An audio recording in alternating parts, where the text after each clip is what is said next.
Alright, magandang araw po sa inyong lahat mga kababayan. Batang Maynila to, it's si Vice President Sara Duterte at si former Vice President Leni Robredo ang lumalabas na mga leading contenders para po sa darating na 2028 Philippine Presidential Elections. Ayon po yan sa survey ng Tanghere. Tayo mga kababayan, di na tayo masyadong naniniwala sa survey. Pero pag-usapan na rin natin. So, ang gustong-gusto daw nila maging presidente, number 1, Sara Duterte. Pangalawa, Leni Robredo. Pangatlo, si Bongo. Pang-apat, si Rapi Tulfo. At panglima, si Undecided. Ayan. Sino yun? Sino yung si Undecided? So, ayan mga kababayan. Base dun sa sinorvey ng Tanghere, hindi natin alam kung saan sila nag-survey. Baka sa Davao sila nag-survey. Ang lumalabas daw, number 1, Sara Duterte. Gusto nila maging presidente. Pangalawa, si Leni Robredo. Si Leni Robredo, hindi pa naman natin naringgan na gusto niyang tumakbo bilang presidente. Pero may sinabi siya dati. Sabi niya, merong 2028 kung maitatawid natin ang 2025. Natatandaan niyo yon. Kung kayo yung mga kakampings, sigurado natatandaan niyo yung sinabi ni Madam Leni Robredo dun sa kanyang kampanya, dyan po sa Naga. Sabi niya, di ba? Kung tawid muna natin yung 2025 bago natin pag-usapan yung 2028. Naitawid, mga kababayan. Pumasok po si Bam Aquino at si Kiko Pangilinan. At yung sa Kongreso naman, ay nanalo po si Leila de Lima at etong Akbayan. So lahat po ng inendorso nila ay pawang nagsipanalo. So, pwede nating sabihin na naitawid po ang 2025. So, ayun ngayon ang dapat na to pa rin ni Madam Leni Robredo. Naitawid yung 2025, so merong 2028. Ayan mga kababayan, kaya nga marami ng panawagan na tumakbong presidente itong bagong halal na mayor ng Naga City na si Madam Leni Robredo. Ayan mga kababayan. Number 3, Bongo. Nako, best friend ni Sara Duterte. Nakita niyo ba yung video mga kababayan kung saan kinamayan lahat ni Sara Duterte at pinagmukha niyang tanga si Bongo? Hindi ko alam kung bakit gano'n ang reaksyon ni Sara Duterte o actuations ni Sara Duterte. Hindi ko alam kung bakit galit siya o naiinggit siya kay Bongo.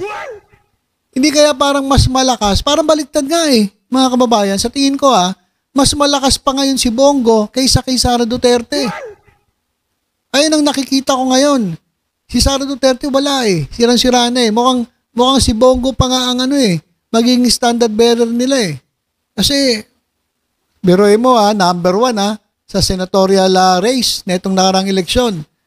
Kaya hindi ko alam kung bakit napanood nyo ba yon nung kinakamayan hindi pinansin si Bongo. Siguro inggit pikit mga kababayan, no? Inggit-pikit siguro at natitreten etong ating vice presidente mismo dun sa best friend ng kanyang tatay. Wala na talagang pinipili ito mga kababayan. O pang-apat, Rapi Tulfo. Si Rapi Tulfo kahit noon pa hindi naman natin naringgan to na gustong tumakbo na ito bilang presidente. Wala naman di ba? So, hintayin natin. At lalo na si Undecided. Hindi pa siya decided kaya yan undecided. Ayan mga kababayan. So napakalayo pa ng 2028. Katatapos pa lang ng 2025 elections. Ito na naman. Itong mga survey na to. Itong mga Tanghere, mga Pulse Asia, Publico, SWS, tigilan nyo naman yung mga survey na yan. Palpak naman yung mga survey ninyo Pero at least dito nakita natin kung sino-sino ang pwede natin makita sa 2028. At wala pa rito yung pambato ng admin, di natin alam kung sino. Kasi isa pa si Ontiveros, parang gusto rin tumakbong presidente. Hindi ko alam kung si Leni o si Ontiveros. Si Rapi Tulfo, pwedeng kunin ng admin. Ewan ko, tahimik kasi ito No, style ni Rapi Tulfo, tahimik siya sa mga issue. Diba, napansin nyo? Sa impeachment, tahimik din. So medyo hindi natin alam kung ano binabalak ni Rapi Tulfo. Pero to si Bongo at si Sara Duterte, ito baka mag-away ito mga kababayan. para kung sino tatakbo sa kanila sa 2028. Si Sara talaga atat na maging presidente. Pero si Bongo, tahimik lang, pero sa tingin ko mas malakas si Bongo kaysa kay Sara Duterte. Anyway, ito lamang ay preferences lang ng mga napili nilang tanungin. Ilang piraso lang naman yan, 1.5, 2.5. So hindi pa yan ang pulso ng buong bansa. Pulso lang ng ilan. Pulso lang yan ng ilan. So abang-abang tayo mga kababayan. Habang maaga pa naman. 3 taon, magtrabaho na lang muna kayo. Magtrabaho muna kayo para naman masulit ang sweldo sa inyo ng taong bayan. At ito, paano nyo ipipiliin si Sara Duterte na maging presidente? Hindi ko maintindihan kung anong iba-iba yung sinasabi niya eh. Yung sinasabi niya hindi tugma dun sa nangyayari. Saka isa pa, meron nga ako nabasang comment nun di nga naasikaso yung DepEd, presidente pa. Diba? Hindi niya nagawa ng paraan yung problema ng DepEd. Buong Pilipinas pa. Naku, malabo pa sa bawah ng pusit. Baka mas lalong lumubog ang Pilipinas. Ito naman, sabi niya, susuportahan niya raw ang anti-political dynasty. Pakinggan natin si Sara Duterte. Suportahan ko ba ang batas ng anti-political dynasty? Yes, Bob. Bibigyan nila ako ng pagkakataon na sumulat. Ako yung susulat. Ako yung pinakamagaling sa political dynasty. Wow! Siya raw ang pinakamagaling sa political dynasty. Sabi ni Sara Duterte. Pagbigyan ninyo ako ng chance na sumulat, ako susulat yan. Suportahan ko ba ang batas ng... So yan ang sinasabi niya. Susuportahan niya raw ang batas para sa anti-political dynasty at siya daw ang pinakamagaling dyan. Nagyabang pa eh. Nagyabang pa talaga mga kababayan eh. Susuportahan niya itong anti-political dynasty. Pero may gusto akong pakita sa inyo. Ayan po mga kababayan. Suportahan niya yung anti-political dynasty pero dyan sa Davao, puro na kayo Duterte. Sara Duterte, Vice President. Pulong Duterte, elected. First District Representative, Davao City. Omar Duterte, elected 2nd District Representative, Davao City. Rodrigo Duterte, elected Mayor, Davao City. Baste Duterte, elected Vice Mayor, Davao City. Rodrigo Duterte II, elected 1st District Councilor, Davao City. Panay na kayo Duterte dyan sa Davao. Tapos, sasabihin mo, ikaw ay against sa political dynasty?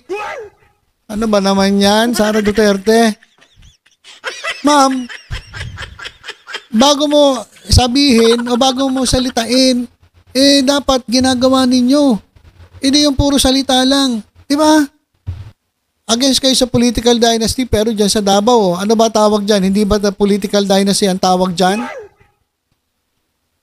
Lahat kayo Duterte, Tapos sasabihin nyo ikaw ang pinakamagaling talaga sa political dynasty kasi biruin mo, against ka sa political dynasty pero lahat kayo nandiyan sa Davao, panay Duterte. Ano ba talaga, Madam BP Sara Duterte? Niloloko nyo ba kami? Ano ba talaga? Nagjo-joke ba kayo? Gini-joke nyo ba kami? Alinaw-linaw ng sinabi niya mga kababayan ulitin natin. Anti-political dynasty, yes, Bob. Bibigyan nila ako ng pagkakataon na sumulat. Ako yung susulat. Ako yung pinakamagaling sa political dynasty. Pagbigyan ninyo ako ng chance na sumulat, ako susulat yan. Suportahan ko. Siya daw susulat pa. Pero dyan sa Davao, puro sila Duterte. Ano ba yan? Kasi alam nyo, para kayo paniwalaan ng taong bayan, dapat walk the talk. Di ba walk the talk? Hindi yung puro ka lang talk, pero hindi mo naman isinasapamuhay yung sinasabi mo. Di ba? Ang galing-galing mo, sinabi mo pa, ikaw pa pinakamagaling sa anti-political dynasty. Ako susulat niyan. Sige, pagbigyan nyo ako susulat. O sige nga. Pero lumalabas puro kayo Duterte dyan sa Davao. Ano ba yan? So, yan po. Naipakita ko lang sa inyo Ano ba talaga, Madam VP Sara Duterte, iba po yung sinasabi ninyo sa nangyayari dyan. Dapat walk the talk. Dapat kung ano yung sinasabi nyo, ginagawa ninyo. Di ba? Paano kayo paniniwalaan ng taong bayan? Tapos, eto pa, pag naging presidente, ano na mangyayari sa Pilipinas? Pero eto mga kababayan, kung tatakbo si Madam Leni Robredo sa 2028 at ito po ang kanyang mga kalaban, Madam Leni Robredo na ako. Kung ito po ang maglalaban-laban, Madam Leni Robredo ako. Pero dito sigurado, baka pagdating pa ng 2028, baka si Bongo pa ang patakbuhin nila, hindi si Sara Duterte. Kasi parang feeling ko lang mas malakas ngayon si Bongo kaysa kay Sara Duterte. Kaya nga nung nagkakamayan, hindi pinansin tinedba lang si Bongo Kaya abang-abang lang tayo mga kababayan. Pagdating naman sa sinasabi ni Sara Duterte, Madam BP, dapat walk the talk. Ay lang po ang payo ko.